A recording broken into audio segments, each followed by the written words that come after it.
예수님, 지난주에 우리가 본 거는 예수님의 가족이라는 제목으로 내용 살펴보았는데요. 예수님의 가족은 단순히 혈연적으로 연결된 그런 사람이 아니라 하나님의 뜻대로 행하는 자라야 예수님의 가족이 된다. 형제, 자매, 어머니다. 그렇게 말씀하셨습니다. 이때 하나님이 뜻을 행하는 것은 뭐 여러 가지로 해석할 수 있겠지만 가장 핵심적인 것은 주님으로 인하여 구원을 받고 영원한 하나님 나라의 가족이 되는 것. 한 하나님을 아버지라 부르는 형제 자매가 되는 것. 그것이다라는 것을 우리가 확인했습니다. 바로 이렇게 예수님을 믿고 구원받아서 함께 가족이 되는 것, 이 영적 가족이 되는 것, 이것이 바로 예수님의 가족의 그 정체성이고 우리 또한 그렇게 예수님의 가족이 되었습니다. 혈연의 가족은 길어야 100년 그렇게 유지되다가 끝나는 거지만 이 영적인 가족, 하나님을 아버지라 부르는 우리 이 가족은 영원한 생명 가운데 그렇게 누려지는 그런 것이기 때문에 서로 비교할 수 없을 정도로 비중이 크다 하는 것을 우리가 기억해야 되겠습니다. 사랑하는 성도 여러분, 우리 교회를 중심으로 해서 우리는 영원한 생명의 가족입니다. 서로 더 많이 용납하고 더 많이 사랑하고 더 많이 또 격려하고 위로하고 더 많이 헌신하여 돕고 그렇게 해서 아름다운 하나님께서 기뻐하시는 그런 사랑의 가족을 우리 함께 이루어 가십시다. 오늘은 이 예수님의 5대 강화 설교, 5대 설교 중 세 번째 강화가 시작되는 그런 부분입니다. 5대 강화에 대해서는 여러 번 얘기를 말씀을 들었지만 우리 같이 또 한 번 더 확인해 보고 마태복음 전체의 은계 구조를 머릿속에 이렇게 담아놓고 말씀을 읽으면 말씀을 배우고 이렇게 하면 더 원래의 이 복음의 의미를 더 정확하게 알 수 있습니다. 부분 한 구절 한 구절 내한테 마음에 와닿는 거 그걸 가지고 은혜 받는 것도 중요하지만 전체 맥락을 빼뿌리고 그걸 받으면 그거는 오히려 온전하지 못합니다. 그래서 전체를 항상 머릿속에 그리는 게 좋은데요. 5번의 그 설교가 나옵니다. 맨 첫 번째 설교는 5장부터 7장까지 이른바 산상수훈이라고 하는 부분. 그 다음에 또 어디 있었습니까? 10장과 11장 이거는 제자들을 세우고 파송시키면서 이 선교에 대한 그런 말씀을 하셨던 부분. 그리고 오늘 13장이 세 번째 설교입니다. 세 번째 설교는 천국이 어떤 곳인가? 그런 천국에 관한 설교이고요.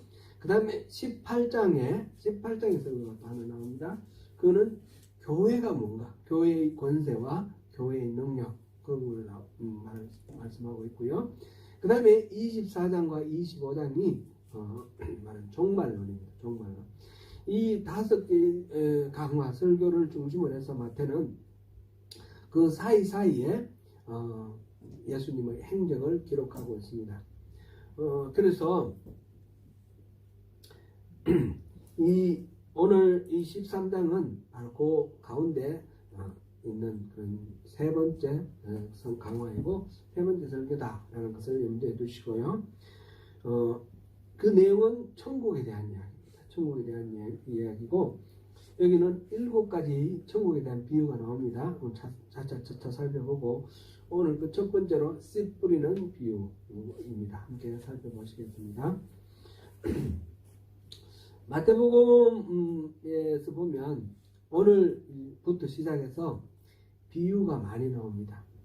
마태복음뿐만 아니라 이제 공관복음 보면 오늘 이 시간의 흐름대로 기록한 건 아니지만 대체로 이렇게 흘러가는 과정 속에서 누가복음도 이후의 내용들에 그 비유가 많이 나옵니다. 마가복음은 큰 비유는 많지 않지만 어떻게 해서 이 비유가 이렇게 많이 나오게 됐을까 우리가 생각해 볼 수 있는데요.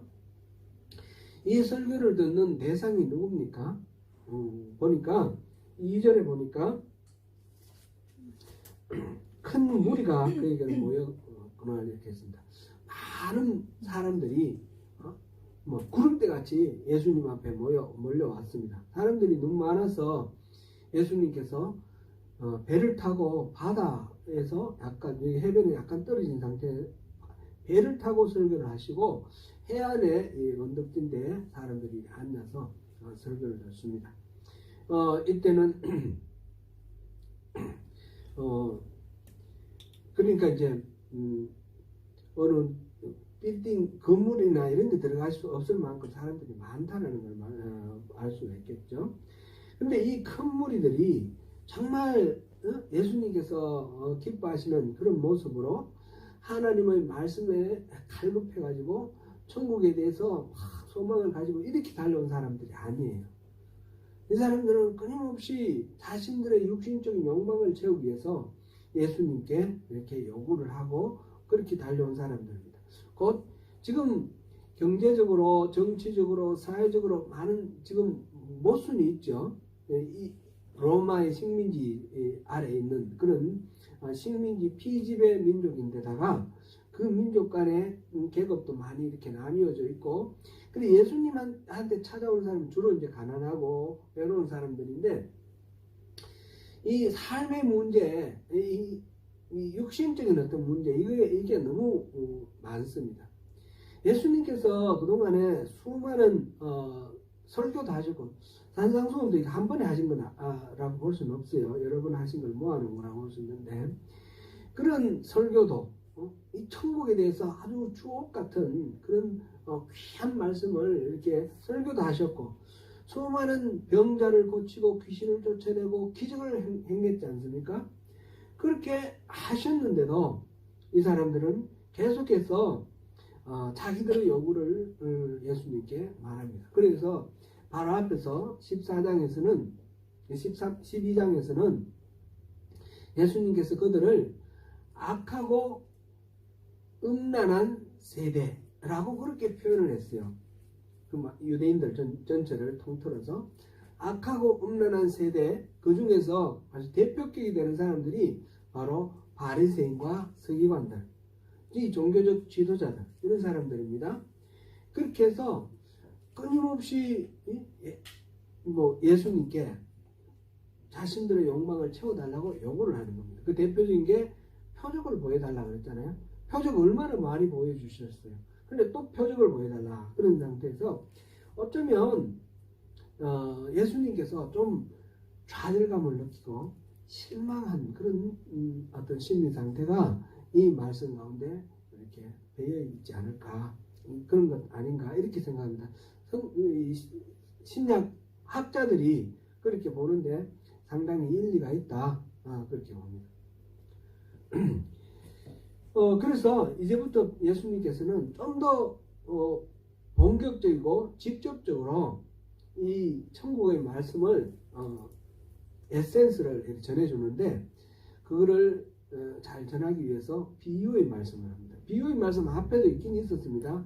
공중에 나는 새를 보라, 들에 핀 백합화를 보라. 이거 다 일종의 비유인데, 다른 이야기를 하면서 그거를 설명하기 위해서 비유적인 표현을 썼는 거고, 오늘 13장에서 우리가 보는 대로 이거는 비유 자체가 하나의 메시지입니다. 비유 그 자체를 하나의 메시지로 삼고 이렇게 말씀을 하고 계십니다. 계속해서 말씀해도 소귀의 쇠귀의 경읽기, 이런 말 있잖아요. 우의독경, 아무리 들어도 들은 척 안 하고 그냥 또 제자리 돌아가는 그 사람들에게 좀 더 선명하게 비유를 통해서 그렇게 천국 복음을 전하고 계십니다. 그래서 이제 이런 맥락에서 비유가 나왔고, 그런 맥락에서 나온 이 비유를 지금부터는 더욱 적극적으로 선명한 어떤 메시지를 전달하는 하나의 통로로 예수님께서 활용하신다라는 것을 우리가 볼 수 있고요. 그 다음에 그 메시지의 핵심이 바로 천국이다, 천국의 주제다라는 것을 우리가 여기 확인할 수 있습니다. 전에도 우리가 한번 살펴봤지만 예수님의 5개의 강화, 이 이제 마태복음 전체 구조를 이루고 있는데, 산상수훈 있고, 그 다음에 성교에 대한 이야기 있고, 그 다음에 세 번째 지금 천국에 대한 내용, 그 다음에 교회에 대한 내용, 그 다음에 종말론 이래 있는데, 이 카이즘이라고 그랬죠. 샌드위치 기법. 이렇게 안으로 이렇게 A, B, C, 그 다음에 B-A- 이런 식으로 되잖아요. 그죠? 그래서 한가운데 있는 게 가장 중요한 메시지가 됩니다. 그러므로 이 오늘 우리가 살펴보는 이 천국 메시지가 예수님의 전체 사역에 가장 중요한 메시지다라는 겁니다. 예수님께서 이 땅에 육신을 입고 오신 이유가 뭔가?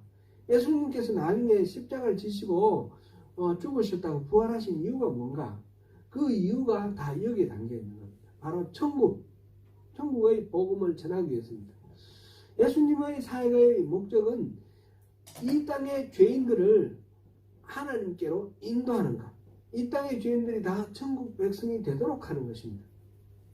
마라베 12장에서 예수님께서 가족이 누구라 그랬습니까? 하나님의 말씀을 따르는 자들이 내 형제요, 내 누이요, 내 어머니다. 이렇게 말하셨습니다.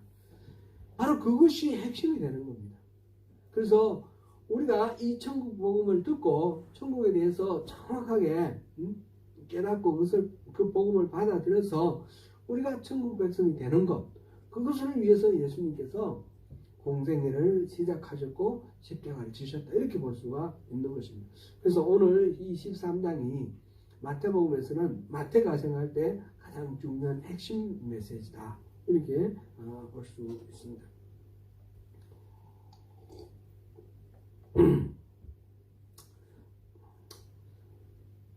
오늘 본문은 전국 비유 7개 나오는 중에 맨 첫 번째인데 1절부터 23절까지가 하나의 이야기입니다. 그 중에서 1절부터 9절까지는 씨 뿌리는 자의 비유, 통상 이렇게 일컬어지는데 씨 뿌리는 자가 좀 중심이 된 그런 예수님의 비유입니다. 비유 설교입니다. 그 다음에 10절부터 17절까지는 제자들이 왜 비유를 말씀하십니까? 여쭤봐서 그 비유를 말씀하시는 이유, 비유로 말씀하시는 목적, 이거에 대한 이야기가 10절부터 17절까지 그래 나와 있습니다. 그 다음에 18절부터 23절까지는 그 비유에 대한 예수님의 해석입니다. 해석인데 조금 초점이 약간 이동해 있습니다. 첫 번째는 씨 뿌리는 자가 초점이고, 지금 해설을 내용을 보면 그 씨가 뿌려지는 밭이 초점이 가 있습니다. 그래서 이 첫 번째를 비유를 해설하면서 밭을 이렇게 좀 자세하게 설명하고 그쪽에 초점을 맞춰서 이렇게 말씀을 하고 계신다 하는 것을 우리가 생각하고 내용을 보겠습니다. 먼저 씨 뿌리는 비유에서 1절부터 7절까지 내용부터 먼저 한번 생각해 보겠습니다. 이 씨 뿌리는 비유는 공관복음에 다 나와 있습니다. 마가복음에도 있고 누가복음에도 있고요. 외경인데 외경에 도마복음이라고 있습니다. 도마복음은 예수님의 말씀을 이렇게 말씀만 있어요. 뭐 여러 가지로 거기에 대해서 논란이 있지만 또 많은 사람들은 예수님의 설교 말씀 이렇게 성경에 마가복음, 누가복음, 마태복음에 있는 것 중에 이렇게 서로 약간씩 다르고 뭐 이렇게 해석되어 있는데 도마복음이 가장 원형에 가깝다 이렇게 말하기도 합니다. 그거는 뭐 꼭 그렇게 아직까지 저는 단정지어서 믿고 싶진 않은데 참고로 한번 도마복음이라는 게 있다더라 한번 그렇게 생각하시고요. 그 말씀 왜 드리냐면 도마복음에는 해설 부분이 없습니다. 마태복음, 마가복음, 누가복음에서는 해설 부분이 나오는데 도마복음에는 그게 없다라는 거 생각하면 어쩌면 이 예수님의 말씀이 나중에 이렇게 다르게 보강되었다 이렇게 볼 수도 있다라는 것을 염두에 두면 좋겠습니다. 어쨌든 1절에 보니까 주님께서 집에서 나가사 바닷가에 앉으셨다. 바닷가에 앉았더니 수많은 무리들이 몰려와서 배를 띄우고 배 위에서 말씀을 하셨다. 이렇게 2절에 배에 올라 앉으시고 온 무리는 해변에서 있더니 이렇게 이제 말씀하시는 그런 장면입니다. 그리고 마가복음에도 배 위에 올라가셨다는 말이 있는데 누가복음에는 그런 말은 없어요. 아는 사람들이 몰려오니까 말씀하셨다 이랬고요. 앞서 제가 비유의 이 말씀은 예수님의 사역에도 불구하고 회개하지 않는 유대인들을 보고 좀 실망감, 좌절감을 느낀 것이 아닐까 그런 식으로 보는 사람도 있다 말씀드렸습니다. 그러한 내용에 대한 직접적인 표현은 없는데 이 비유의 내용을 이렇게 살펴보면 그럴 것 같다라는 생각이 드는 겁니다. 저 1절부터 9절까지 보면 초점이 씨 뿌리는 자인데 씨 뿌릴 때 그 씨를 뿌리는 것이 어떤 씨앗은 길가에 떨어지고 어떤 씨앗은 돌밭에 떨어지고 어떤 씨앗은 가시밭에 떨어져 가지고 결실을 하지 못하더라 하는 겁니다. 돌밭 같은 데는 싹을 틔우지만 해가 나면 말라버린다. 그리고 가시밭에는 이 가시떨기가 뭐라고 그랬습니까? 그 기운을 막았다. 그래서 그렇게 말했습니다. 그렇게 해서 열매를 못 맺더라. 그래서 좋은 땅에 뿌린 것만 열매를 맺더라. 그런 이야기를 합니다. 그러니까 예수님께서 지금 팔레스틴 지방에 농사 짓는 그거를 사람들이 이제 잘 아니까 그거를 이제 예로 들어서 비유로 이렇게 말하고 있는데 농사 지을 때 뭐 우리가 콩 심고 이런 거 할 때 제가 어릴 때 생각해 보면 일왕을 만들어 놓고 발 뒤꿈치로 이렇게 콕 눌러서 구멍을 만들고 그 콩을 한 두 알 이렇게 뿌리는 심어 놓거든요. 그럴 때는 돌짝밭이니 길바닥이니 떨어질 리가 없어요. 그렇게 하는 것이 아니고 이 밭에다가 그냥 이렇게 씨를 헛뿌리는데 밭이 지금이 아니라 2000년 전에 팔레스타인 지방의 농사법이 그렇게 발달되지 않은 거죠. 밭에 뿌리면 그 중에는 밭 안에 돌들도 있고 가시덤불도 있고 그런데 뿌리는 거예요. 그러면 그 속에서 좋은 땅에서는 잘 자라고 다른 안 좋은 땅에는 잘 못 자라고 이런 상황을 지금 비유로 이야기를 하고 있습니다. 그럴 때 우리 생각하면 제가 지금 말씀드린 데서 또 똑같이 생각하시겠지만 돌짝밭이나 가시덤불 같은 데는 씨를 안 뿌리면 될 거 아니냐, 아깝다는 씨가 아깝다는 이렇게 생각할 수도 있는데 그것이 구별이 안 될 정도로 이렇게 돼 있는 상황이다 이렇게 생각하고요. 또 바람도 좀 불고 이렇게 날리기도 하고 그런 지금처럼 잘 밭을 가꾸어 가지고 잘 일군 상태에서 씨를 뿌리는 것이 아니라 그냥 빈터에 씨를 뿌린다 이렇게 생각하시는 것이 더 이 비유에 맞겠습니다. 그러니까 씨를 뿌렸는데 어떤 곳에는 결실이 없으니까 그 때문에 농사하는 사람이 그럼 올해는 농사 안 지어야겠다 이렇게 생각하는 사람은 없지 않을까요? 그죠? 돌밭에 떨어져서 죽는 것도 있고 가시덤불 밑에 가서 죽는 것도 있고 길바닥에 날아가가지고 죽는 것도 있지만 그래도 땅 좋은 곳에서 잘 자라서 수확되는 것이 있기 때문에 그래서 또 씨를 뿌리지 않습니까? 많은 손실이 있지만 그래도 수확이 있으니까 뿌린다는 거죠.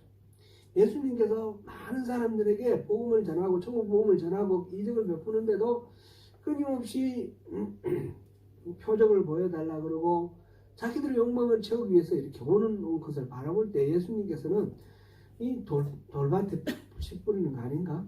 내가 이게 지금 덤불에 씨 뿌리는 거 아닌가 싶을 정도로 이 변하지 않는 사람들에 대해서 답답한 마음이 있죠. 그러나 그럼에도 불구하고 좋은 땅에서 자라는 그 곡식을 보고 또 농부는 씨를 뿌리는 것처럼 예수님께서는 그렇게 자신도 씨를 뿌린다라는 겁니다. 실망, 좌절감 있지만은 그러나 다시 씨를 뿌린다는 겁니다. 마찬가지로 제자들에게 그렇게 씨를 뿌리라. 그런 의미로 지금 1절부터 9절까지 내용이 8절까지 9절까지 내용이 씨 뿌리는 자의 입장에서 지금 이 상황을 지금 비유로 이야기하고 있습니다. 씨 뿌리는 자가 씨 뿌리는 게 중에서 곡식을 열매를 못 맺는 것들이 있더라도 좋은 땅에서 잘 맺어지는 것을 마음에 품고 씨를 뿌리라 그런 내용이죠. 일본은 기독교 인구가 굉장히 적습니다. 전체 인구의 한 1.5% 된다고 그러는데 우리 크라이처치에서 한사람교회에서 한 형제가 일본인을 부인으로 맞이했어요. 그래 부인을 맞이해가지고 그 다음에도 열심히 신앙생활을 했는데 지금도 열심히 하고 있고요. 근데 이제 일본 사람들은 이 예수 믿는 게 굉장히 어려운 거예요. 왜 그렇게 어려우냐면 예수를 믿기 시작하면 올인하는 거예요. 그냥 한국 분들의 기독교인들하고 일본 사람들의 기독교인들의 생활 패턴이 좀 다르다고. 일본 사람들은 완전히 올인을 하고 헌신하는 그런. 일본이 그렇게 기독교가 인구가 적음에도 불구하고 영향력이 많은 편에 속합니다. 한국보다도 인구로 비유하면 적은데도 영향력이 많습니다. 일본은 신도라는 게 토족 종교가 있어서 기독교가 이렇게 전도되는 데는 굉장히 어려운데 일본의 기독교인 중에 아주 유명한 사람들이 몇 사람인데 말하자면 위인이에요. 기독교 위인의 유명한 사람이 그 우찌무라 간조라는 사람이 있고요. 여러분들 들어보셨을지도 모르겠습니다. 우찌무라 간조라는 사람이 있고요. 또 가가와 도요히코라는 사람이 있어요. 가가와 도요히코는 2차 세계대전 종전 무렵부터 좀 활동을 해요. 1960년에 이제 세상을 떠났는데 이분이 일본의 말하자면 복지제도 여러 가지 복지제도 있죠. 우리나라도 요즘 복지제도 많이 하는데 일본의 복지제도를 말하자면 이렇게 기초를 닦은 사람이다 이렇게 말하는 사람이에요. 가가와 도요히코 인터넷에 한번 찾아보십시오. 그런 분이 있는데 이분이 태어나기를 기생의 몸에서 태어났는데 아버지는 뭐 고관대작인지 모르는데 관료라고 그랬어요. 그런데 혼외자로 태어났고 아버지는 돌아보지 않아요. 그래서 어릴 때부터 압이 없는 자식처럼 또 기생의 자식으로 이렇게 자라면서 너무너무 자기 자신의 처지를 비관해서 형편도 어렵고 막 그래서 수없이 자살 시도를 했다고 합니다. 어린애가.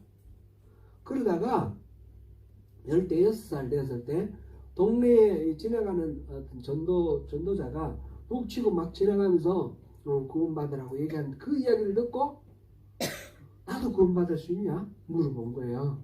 그래서 그 길거리 전도자의 전하는 그 복음을 듣고 그리스도인이 되었습니다. 자기가 그냥 하찮은 기생의 몸에서 난 혼외자로서 압이 없는 자식으로서 세상에 쓸모없는 존재라고 생각하다가 그게 아니라 나를 위해서 예수님께서 십자가 못 박혀 죽으셨고 내가 바로 하나님의 자녀가 되었다. 나는 하나님의 자녀다라는 그 사실을 깨달으니까 인생이 바뀌어진 거예요. 그래서 자부심을 가지고 열심히 이제 그렇게 사는데 아이고 또 20대 초반에 폐병이 걸렸어요. 뜻하지 않게. 열심히 살면 잘 모든 것들이 다 형통하면 좋겠는데 그게 아니라 폐병이 걸려 죽게 됐어요. 3기가 되었는데. 그래가지고 막 또 좌절을 해서 여기저기 헤매다가 빈민굴에 갔는데 거기서 천막으로 이렇게 쳐놓은 교회를 발견하고 다시 교회에 찾아갔습니다. 교회 찾아갔는데 그곳에 있던 목사님이 이름이 나가노 목사님인데 이 나가노 목사님은 빈민 선교를 열심히 하는데 제대로 이 교회에 나오는 교인이 없어요. 한 명도 없어요. 열심히 선교 헌금 거두어서 사람들을 섬기기는 섬기는데 이 섬김을 받고 교회에 와서 신앙생활 하는 사람 하나도 없는 거예요. 너무너무 힘든 가운데 있었는데 한 청년이 와서 예배를 하니까 너무너무 좋은 거예요. 그래가지고 저녁 식사를 대접을 했는데 식탁에서 이 각혈을 하는 거예요. 이 폐결이 각혈을 하니까 얼마나 절망스럽겠습니까? 겨우 이제 교인 하나 생겼나 했더니 옮을 수도 있잖아요. 폐결은 전염하는 거니까 걱정도 되고 또 어떻게 해야 되나 막 하나님을 원망하는 마음도 잠깐 들었다 그래요. 그러나 금방 그 마음을 내려놓고 이 청년의 피를 닦아주고 그 다음에 이 청년을 돌보기 시작했습니다. 그래서 이 가가와 도요이코가 나가노 목사님의 유일한 교인이 돼가지고 그 나가노 목사님의 헌신적인 섬김을 받고 그래서 병이 치유가 됐습니다. 그 병이 나아가지고 신학교 가서 신학 공부하고 그 다음에 이 사람이 목사가 된 거예요. 이 가가와 도요이코의 그 마음속에는 그 모델은 나가노 목사님입니다. 누가 보든지 안 보든지 간에 하나님이 기뻐하시는 일을 위해서 자신을 헌신하고 열심히 이웃을 섬기는 그래서 이 가가와 도요이코는 약자들, 가난한 사람들, 소외된 사람들을 위한 그런 목회를 했고 또 거기서 배출된 많은 사람들이 그 교회에서 또 가르침을 받은 사람들이 관료도 되고 정부의 영향력 있는 그런 자리도 가고 이분이 또 열심히 또 그런 쪽으로 또 목회를 하면서 일본의 모든 복지 제도의 틀이 이 가가와 도요이코에 의해서 이렇게 짜졌다고 합니다. 나가노 목사는 빈민촌에서 이름 없는 목사로 평생을 누구의 주목도 받지 못한 그런 목회자로 살았지만 가가와 도요이코라는 그런 위대한 목회자를 세우고 살리고 그리고 그를 통해서 수많은 사람들에게 또 하나님의 은혜를 전했습니다. 우리가 이 땅에서 눈에 보이는 성취를 거두는 것에 마음을 빼앗기지 말아야 합니다. 그것 때문에 좌절하거나 낙심하거나 하지 말아야 합니다. 신실하신 하나님을 믿어야 합니다. 오늘 우리 찬양 새로 시작한 찬양이죠.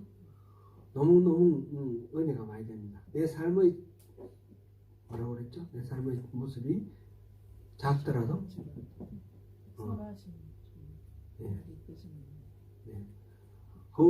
우리 삶의 현재 모습을 보고 우리가 너무 좌절하거나 낙심하거나 실망하거나 그런 식으로 눈에 보이는 것 가지고 단정 지을 필요가 전혀 없는 것입니다. 이게 믿음입니다. 믿음은 눈에 보이는 것으로 생각하지 않고 눈에 보이지 않는 하나님의 신실하심을 신뢰하고 우리 삶을 살아가는 것이 그게 믿음입니다. 지금 예수님은 씨 뿌리는 비유를 통해서 비록 가지밭에 떨어지고 또 돌밭에 떨어지고 길가에 떨어지고 이런 말하자면 열매 없는 무익한 노동 같은 그런 실망스러운 그런 일들이 있다 할지라도 그것 때문에 마음 뺏기지 말라는 겁니다. 그리고 좋은 땅에 떨어져서 100배, 60배, 30배 이렇게 또 결실하는 그것을 바라보면서 나가자. 제가 우리 성도들 기본 성경 공부 있잖아요. 부르심의 부르심의 삶, 거기 보면 이 구절을 제가 인용을 해서 말씀을 전했던 그런 것이 기억나요. 우리가 뭐 복음을 전하는데 우리 가족들 막 위에서 기도하고 복음 전하는데 잘 안 움직입니다. 잘 안 움직입니다. 특별히 가까운 사람들이 잘 안 움직여요. 그죠? 그러니까 우리가 너무 실망하는데 실망하지 마시고 꾸준히 계속해서 또 기도하시고 또 말씀 전하시고 그렇게 하시는 가운데 주님이 또 맺어주신 열매를 누리시길 바랍니다. 천국의 씨 뿌리는 비유 이게 중에서 천국을 씨 뿌리는 비유로 말씀하시는 이 내용 중에서 18절부터 23절은 씨가 떨어지는 밭이 중심이 되는 그런 내용입니다. 예수님께서 제자들에게 이 앞에서 말씀하신 비유를 해설해 주셨다라고 하는데 해설해 주신 그 내용에서 예수님이 초점 맞추신 부분은 이 밭이다라는 겁니다. 말씀을 듣고도 깨닫지 못하는 사람, 이런 사람을 길가에 뿌려진 씨다.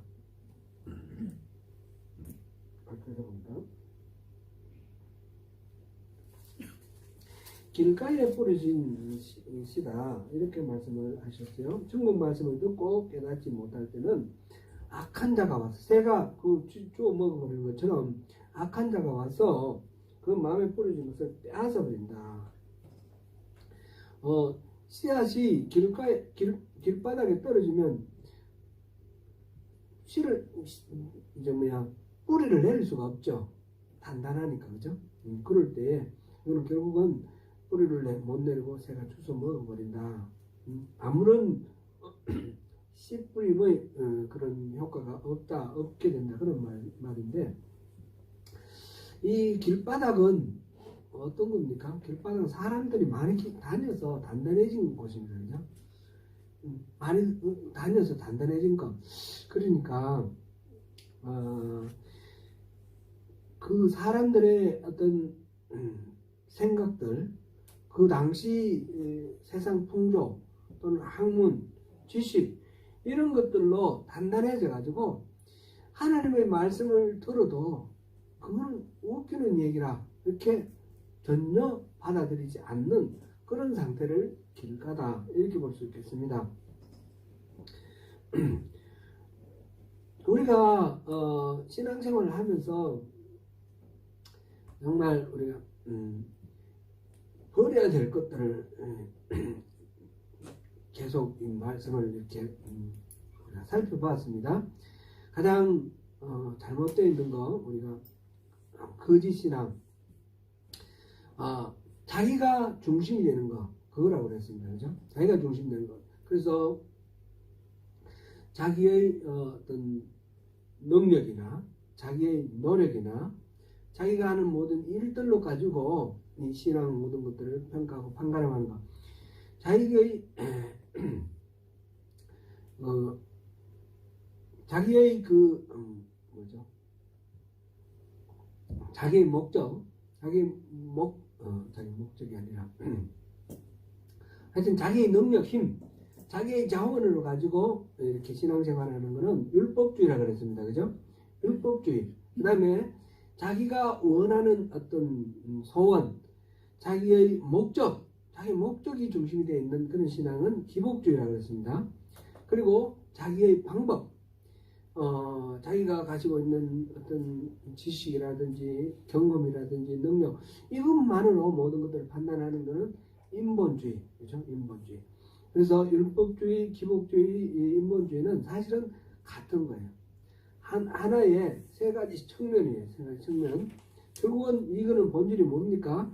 자기가 중심이 되는 거예요. 자기가. 하나님 자리에 자기가 앉아 있는 거예요. 그리고 이렇게 되어 있는 거는 이렇게 되어 있는 사람은 하나님 말씀 들어도 사실상 자기가 판단하는 거예요. 자기가 하나님 말씀이 자기 마음에 들면 뭐 이렇게 받아들이고 안 들면 버리는 거죠.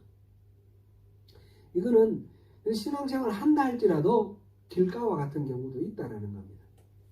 하나님 말씀을 전혀 하나님의 그 말씀의 생명력 속에서 받아들이는 것이 아니라 자기의 기준에 맞으면 이렇게 될 때는 이거는 길가와 같은 그런 경우가 될 수가 있습니다. 사람들이 많이 다녀서 다져진 길, 그게 길이다 이렇게 보고요. 그러니까 우리 타성, 우리 가진 경험, 우리의 모든 지식, 세상의 풍조, 이것들로 인해서 하나님 말씀을 있는 것대로 받아들이지 못하는 경우, 그럴 경우에는 열매를 맺지 못합니다. 두 번째로 얘기한 거는 돌밭이라고 그랬습니다. 돌밭. 예수님께서 돌밭에 대해서는 뭐라고 말씀하셨습니까?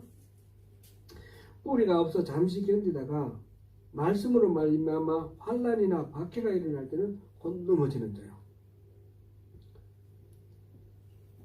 일단 말씀을 듣고 뭔가 감동을 받고 받아들인다는 거죠. 받아들이는데 예수 믿는 것 때문에 어려움이 발생하고, 예수 안 믿어도 뭐 괜찮을 것 같은데 예수 믿어가 괜히 내가 그런 손해 볼 일이 있나? 뭐 이런 식으로 생각하는 경우, 그럴 때는 금방 떠나버리죠. 이게 이제 돌밭입니다. 이 돌이 바로 단단한 이 토양 속에 있는 돌들이 자기의 목적이죠, 그죠? 자기 중심적인 생각입니다. 이런 것들이 있어가지고 하나님 말씀이 들을 때 하나님 말씀 자체의 어떤 생명을 받아들이지 아니하고, 내가 가진 앞에서 본 그 길가나 이 돌밭이나 결국은 비슷한 양상입니다. 자기를 중심으로 해서 이거는 이제 편견이나 선입관 이런 것들이 돌이라 이렇게 보면 되겠습니다. 편견이나 선입관 이런 것들이 있어가지고 하나님 말씀을 판단하고 평가하고 자기 마음에 들면 받아들이고 안 들면 안 받아들이고, 이런 식으로 받아들인다 하더라도 그거는 문제가 있는 거예요. 자기 마음에 들어서 받아들인 거니까.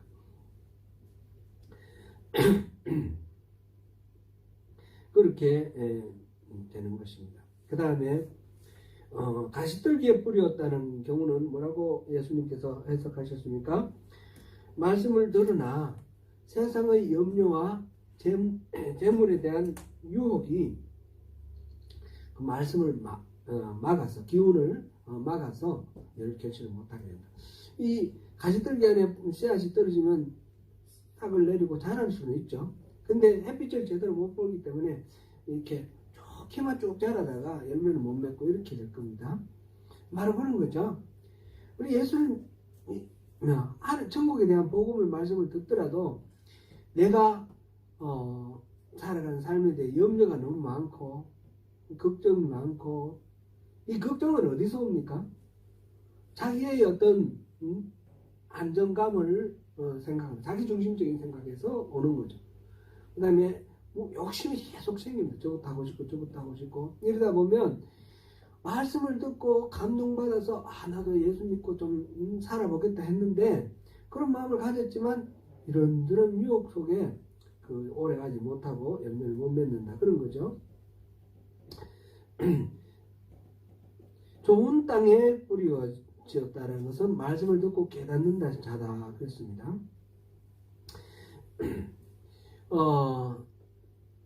여기서 지금 결실을 하고 못하고의 차이는 어디에서 나왔습니까? 지금 깨닫는다는 말이 맨 위에 길가 같은 데만 이제 깨닫는다라는 말이 깨닫지 못한다 그래 나왔는데, 결국 결실을 맺는 사람은 깨닫는 자, 좋은 땅에 뿌려져서 깨닫는 자, 말씀을 깨닫는 자가 바로 좋은 땅에 뿌려진 자고 그 사람이 결실을 맺는다 그랬으니까 그 앞에는 사실은 깨닫지 못한 거예요. 뭔가 깨달은 것 같은데, 말씀을 듣고 천국 복음의 말씀을 듣고 뭔가 깨달은 것 같은데 온전히 깨닫지 못하고 잘못 오해하고 자기식으로 해석하고, 그래서 결실을 못 맺은 그런 것을 이야기를 하겠습니다. 그래서 이 말씀을 통해서 우리가 생각할 것은 뭡니까? 우리가 어떤 분은 이 말씀을 가지고 잘못 이해를 해가지고 나는 이 하나님 말씀 듣고 내가 제대로 이렇게 결실을 못 맺는 거 보니까 나는 길가와 같은 그런 마음인가 보다. 또 어떤 분 나는 돌짝밭이야. 내 마음은 돌짝밭이야. 나는 안 돼. 또 어떤 사람은 나는 가시덤불이야. 나는 좀 하려고 그래도 자꾸 마음이 이렇게 나뉘고 이런 식으로 이 밭을 운명론적으로 받아들이는 사람도 있단 말이에요. 이 예수님의 말씀이 그런 뜻인가요? 근데 그런 뜻으로 이해하는 경우도 있습니다. 씨 뿌리는 자는 하나님이시고 이 밭은 이미 정해져 있고 나는 이렇게 태어나 있고 근데 나에게는 이 말씀이 잘 들어오지 않고 이런 식으로 생각하면 이 말씀에 대한 완전 오해입니다. 이 말씀을 통해서 예수님이 우리에게 주시는 말씀은 좋은 밭이 되라는 겁니다. 내가 만약 돌짝 같은 밭이면 그 돌들을 캐내고 그 선입견과 편견 이런 모든 것들을 다 캐내고 길가 같으면 그것을 곱게 쪼아서 찍어서 그것을 뒤집고 엎고 그렇게 하고 그 다음에 가시덤불 있으면 그것도 다 베어내고 뿌리까지 캐내고 저 산간지역에 요즘은 그런 거 없는 것 같아요. 옛날에 보면 화전리 있었잖아요. 화전민 산에 불을 질러가지고 다 태워가지고 그 나무 뿌리도 캐내고 돌들도 골라내고 밭을 일구지 않습니까? 그런 마음으로 우리 마음을 이렇게 일구어서 화전민은 화전 일구듯이 다 일구어서 좋은 밭을 만들어라. 그래야 결실을 맺을 수 있다. 예, 그런 말씀입니다. 많은 결실을 맺는 좋은 밭이 되어야 됩니다. 그러기 위해서 그 안에 있는 모든 장애물들을 캐내고 그렇게 해서 하자. 우리 당장 우리 눈에 보이는 어떤 성과가 있느냐 없느냐 이런 걸 생각하지 말고 우리 밭이 우리 마음밭이 하나님 말씀 들을 때에 잘 받아들일 수 있도록 우리 그 에스겔은 돌 같은 마음을 버리고 살 같은 마음을 주신다고 그렇게 말했어요. 돌은 칼로 찍어 튕겨나가죠. 하나님 말씀이 칼처럼 비수처럼 들어와도 튕겨나가는 게 돌이에요. 근데 살코기 같은 우리 마음이 살코기 같은 칼이 들어오면 어떻습니까? 칼이 푹 들어오는 거죠. 하나님 말씀을 푹 들어오게 받아들여서 하나님 말씀이 내 삶을 주도하게 나를 내어드리고 이 말은 바보가 되라 어리석은 사람이 되어야 된다 이 말은 아닙니다. 핵심이 뭐냐면 깨닫는 자라고 그랬습니다. 하나님 말씀을 깨닫는 자. 이거를 또 잘못 이해해가지고 영지주의자들은 그래서 모든 복음의 진리는 깨달음에 있다. 그래서 지식. 그래서 영지주의가 되는 겁니다. 그거는 깨달음이 있다라는 건 불교예요. 불교의 그 핵심은 깨달음이 있는 거예요. 여기서 말하는 이 깨달음이라는 것은 어떤 진리의 어떤 원리, 이론 그걸 깨닫는 것을 말하는 것이 아닙니다. 하나님의 말씀 속에 그 하나님의 뜻을 알아채리는 겁니다. 그거는 지적으로만 알아채는 것이 아니라 성령이 함께 일하셔서 그 하나님의 지혜가 우리 안에 들어와서 그 하나님의 의도가 전달되는 겁니다. 하나님의 뜻이 우리에게 전달되는 것. 이게 이제 깨달음입니다. 그러니까 하나님하고 우리하고 통로가 개통되는 것. 이게 바로 의로운 관계가 아닙니까? 의가 하나님과 우리의 올바른 관계. 그리고 신앙생활은 그 어떤 종교적인 행동을 그 의례를 잘 행하는 것이 신앙생활이 아니라 그런 건 율법주의고 하나님을 정말 제대로 알고 하나님을 사랑하고 그래서 하나님과 함께함으로 하나님 마음을 알아서 하나님이 하시는 일에 동력자가 되는 것. 친밀한 사랑의 관계 속에 하나님과 내가 이렇게 서로 교통하는 그런 관계가 되는 것. 그게 신앙의 본질이라는 거죠. 그렇게 할 때, 그렇게 깨달아질 때 하나님의 뜻이 깨달아지고 하나님의 의도가 깨달아지고 하나님의 그 모든 마음이 내한테 전달이 될 때 그럴 때 이 결실을 맺는 겁니다. 네, 이 결실은 전도를 많이 가지고 숫자가 늘어나다 이런 의미가 아니고요. 그 삶이 변화가 되고 진정한 하나님의 백성이 되고, 그래서 천국이 이 안에서 실현되는 겁니다. 천국이 우리 주변에서 실현되는 겁니다. 이게 이제 천국의 비유입니다. 씨를 뿌려서 그 씨의 결실은 바로 천국의 결실이죠. 천국의 복음을 듣고 깨달아서 이게 우리 삶이 변화되어서 하나님이 다스리는 삶이 될 때 천국이 되는 거죠. 내 삶이. 내 주변이 하나님이 다스리는 그 원리대로 움직일 때 내 주변에 하나님 나라가 되는 겁니다. 이 천국의 복음 결실 100배, 60배, 30배의 결실을 맺는 그런 복된 신앙생활을 하자는 것입니다. 예수님께서는 그래서 우리가 그 마음을 갖자라고 말씀하십니다. 사랑하는 성도 여러분, 하나님 나라의 복음을 듣고 깨달아서 하나님 나라 백성답게 살아가시도록 우리 마음을 좋은 땅으로 가꾸시지 않으시겠습니까? 하나님 나라의 비밀을 아는 사람답게 살아가는 그 삶을 통해서 이 땅을 하나님 나라로 회복시키고 잃어버린 영혼들을 구원하고자 하는 주님의 뜻을 함께 이루어가는 동력자로 살아가시지 않으시겠습니까? 그러한 삶 가운데서 주님의 은혜를 다 누리시는 저와 여러분이 되시기를 축원합니다.